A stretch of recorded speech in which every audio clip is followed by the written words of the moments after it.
Call of Duty used to feel like a Friday night with your mates. Nowadays, it feels like ranked in every single game you play. The biggest reason for COD being so much fun pre-SBMM was because it was natural. Call of Duty was natural, the matchmaking was natural, and everything just felt great. Nothing was forced on you. Pre-SBMM in the early COD days, like your COD 4 and MW2, matchmaking relied heavily on ping and host connection. In my opinion, this is the single best way to match people. You match people alike so that there's no variance with people's ping and people's connection in lobbies. And because of this, there was also a bit of social side to it. The lobbies that you was in would just persist. You could stay in the same lobbies. Obviously, people would come and go, but the lobbies stayed the same. You could just chill with the same group of people. This is why the matchmaking was so fun. You could just, if you was in a lobby that was a bit easier, you'd just sit around in it. And if it was too hard, you'd leave. The lobbies persisted. There was a bit more community to it. And again, it was all natural matchmaking. It was based off your ping. And even back then, there was still some element of SBMM implemented into the Call of Duty games, and that was Xbox True Skill. And this was just an algorithm that just kind of judged how good you were. And you had an Xbox Live rating, and it would try and match with the like people. But on the old Call of Duty, this wasn't strictly enforced in public lobbies, and that was for this reason of everybody enjoyed the natural process of lobbies. You could just keep coming and going, and it's still, even with Xbox True Skill, lobbies mixed all the skill levels put together. Old Call of Duty games understood this so much better than what the new games do, and that is that the casual variety was so key.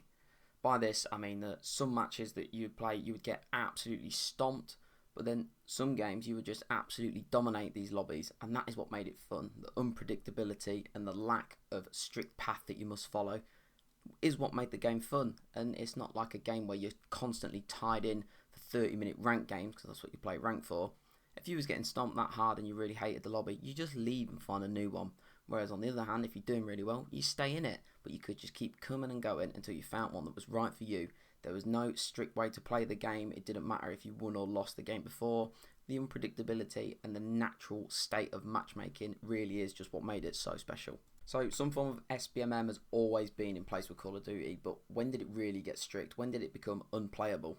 The only real strict form of skill-based matchmaking we saw with any of the OG CODs was in 2012 when Black Ops 2 was released, and the only reason for this was because ranked play was in it. Now in my opinion it makes perfect sense, and that is kind of the point in ranked, to have skill-based matchmaking within a ranked game, because you play with people your rank and progress through the ranks. Moving that into a pub game is not what I'm all about, and Black Ops 2 did not do this. It was stayed within the ranked game mode. There was still these minor tweaks, as there was with MW2, to the general matchmaking, but it stuck within ranked. So, where did it all go wrong? So, in 2015, Call of Duty developed a new matchmaking tech, which we know today as skill-based matchmaking. It first mainlined in Infinite Warfare in 2016.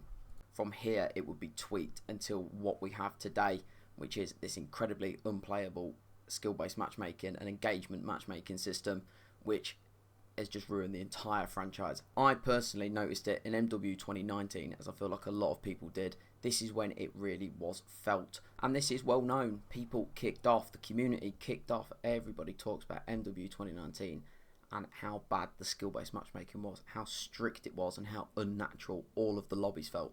For me, MW19, as much as I enjoyed Warzone during lockdown, the multiplayer was dreadful. It was just constant sweat. It was impossible to actually sit back and chill and try and play normally, or use a class that you wouldn't normally use. You've got MW2 and Black Ops 2 where you could use a riot shield and C4s and throwing knives, and it would be good fun.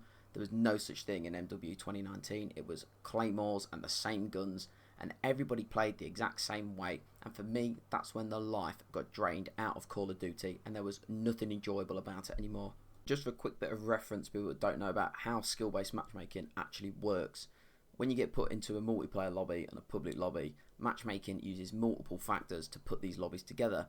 It used to be prioritised purely off ping and host connection, and they claim that ping is still the top priority. The skill-based matchmaking was implemented really to prevent blowouts and keep matches close and keep people playing. And I understand this to an extent, and having it implemented loosely is a good thing, because nobody wants to just get stomped all year round. Some people are incredibly good at the game, some people are brand new, so it's not an enjoyable thing, but it's gone beyond a point of recognition where it's a positive factor to have in matchmaking games. Activision actually released some statistics in 2024 where they mentioned that factoring skill and implementing strict SBMM improves player retention by 80 to 90%, which means that players quit less and ultimately stay for longer to play the game. Unfortunately, this is not a case of community input. This is a case of Activision, numbers and money. And they did try and do some testing against this. They deprioritised skill in matchmaking lobbies without telling anybody, and the results that they claim is that almost everybody hated it. There was more quits and there was a general lack of customer satisfaction, and it was a worse experience overall. And this, unfortunately, is why skill-based matchmaking is here to stay. So, although it was implemented as a positive feature and meant to be good for the general life cycle of the game, which I completely understand, the problem lies in why it feels so bad. Over the years, it's got so strict and it is unplayable now, in my opinion. And there are a few reasons for this. Every single game is sweaty. Every single one. You're always matched against equals. If you have a good game, it will put you in harder lobbies. If you have a terrible game, it will put you in some that's a bit easier. But there's no such thing as a relaxing lobby anymore. There's no easy lobbies. There's no relaxing stomps. There's no Christmas noobs. There's no casual side to the game anymore. Every single game feels like a ranked game. And I don't like this when there is literally a mode that is designated for people that want to play with people the same rank, and that's called ranked play. You play ranked to play with people that are in your rank and get to a higher rank and prove your skill. You do not need this in casual lobbies. Having it to some extent is fine, but tuning it to the point where you literally cannot budge anywhere, everyone in the lobby is finishing neutral or barely positive or barely negative, is so unnatural and unhealthy. There's nothing relaxing about it at all. There's no variety. There's no variety anymore, and there's no flow. On paper, 50-50 games sound completely fair, but psychologically, it's terrible. Players miss the highs of stomps. There is no better feeling than just having that game where you absolutely pop off and just destroy a lobby. That's what people live for with COD, and they've took that out of the game. Without the blowouts that you used to get from getting stomped, there are fewer fun highlight games. You have no standout moments anymore because there's no variety to the games you play. You finish every game 30-30 or 20-18. There's no variety to it anymore. It's killed that sense of community within lobbies by disbanding them after every single game. You used to be able to sit in a lobby in old CODs and you'd build rivalries and you would just chat shit over the mic and in between rounds, whereas now every single game you completely reshuffled. You've got to find a brand new lobby, and it removes that social glue, and it's unhealthy for the matchmaking. It will put you in a new lobby, and a lot of the time they're already halfway done, and then after that it puts you in one that's halfway done, and actually finding a lobby that's decent, that's at the start of a game, is just impossible. It's so unnatural. It's got rid of that community aspect of Call of Duty, which is what built the game. I don't like the ping trade-offs that have come with strict SBMM. They're trying to make this pool smaller and smaller of people that you can play with, and you end up playing with your clones on terrible servers, on terrible ping, because it can't find anybody that's near you or that can play on reasonable ping. So you actually end up lagging more in these newer games just because the matchmaking wants to put you with different people of your skill range. I think that's a complete wrong way to do it. You must prioritise these games over ping. People want a nice, smooth and fluid experience. You need to widen that restriction on the SBMM and allow for a bit of ping to take over, in my opinion. I feel this was very evident with the new Modern Warfare 2 and Modern Warfare 3, where every game did feel like a ranked game. You could really see the difference in your lobbies. If you have a really good game and you drop like a massive kill streak, or you got like 40 and 10, your next 5 games are going to be absolutely awful to play. And I've been there and done it, and it leads to things like reverse boosting and people 2-boxing and doing anything they can to get in these worst lobbies because it's just unplayable else. You will find there is a split down the middle. The people that are not very good at the game and are new to the game and are very casual players, they love SBMM, and rightly so. But us veterans who have played it for 10, 15, 20 years and are good at the game and actually get a bit of competitive out of it, we're the ones that take the punishment, and they don't listen to us because we are the minority of players in this category. They value the casual player and they value Warzone a lot more. Again, I think this is all backwards. I'm a believer in getting good.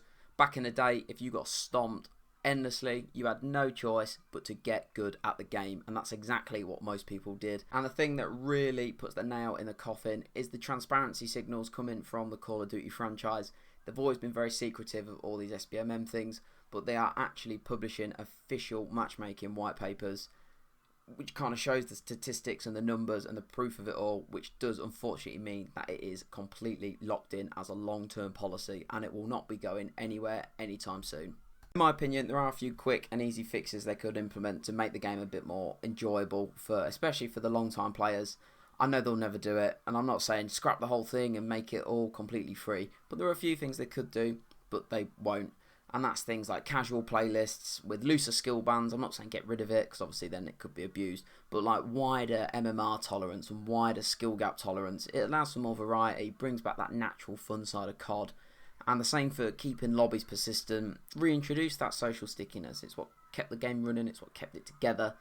Even if skill does still factor, just keep the lobbies as they are, stop kicking us out after every game. Introduce a ping floor system, make sure no matches are played above a certain latency. Even if the skill bands are perfect, keep ping a priority. Don't make people suffer just because of SBMM. I think also adding something like a visual skill indicator, like there is in rank play, like just show your MMR so people can actually understand their MMR, why their matches feel sweaty. A bit more reasoning as to why these lobbies are how they are. And even a bit of a wildcard idea, but they like to do all these rotating playlists and random lobbies and all this stuff. Add one for a no SBMM weekend or a no SBMM playlist, and just see how people get on. It's nice to have the freedom of choice. I want to choose what kind of lobbies I play, and I don't want you to decide for me. Things with people like leaving lobbies and lobbies not completing. I would rather have the choice to leave a lobby because I'm not having fun, rather than somebody force me to play in a certain lobby because they think it will be fun. Give us a bit of freedom. Unfortunately, in the grand scheme of things, skill-based matchmaking turned Call of Duty into permanent ranked Call of Duty. Casual has been killed forever, and because the numbers back it up and all the proof is there, it will never ever go away. So I ask you, the viewer, when did COD feel like it changed for you? For me, that was MW 2019, but I'm curious to see what you guys think. And what do you think of SBMM overall? Drop it in the comments, let me know. Don't forget to like and subscribe, and thank you so much for watching.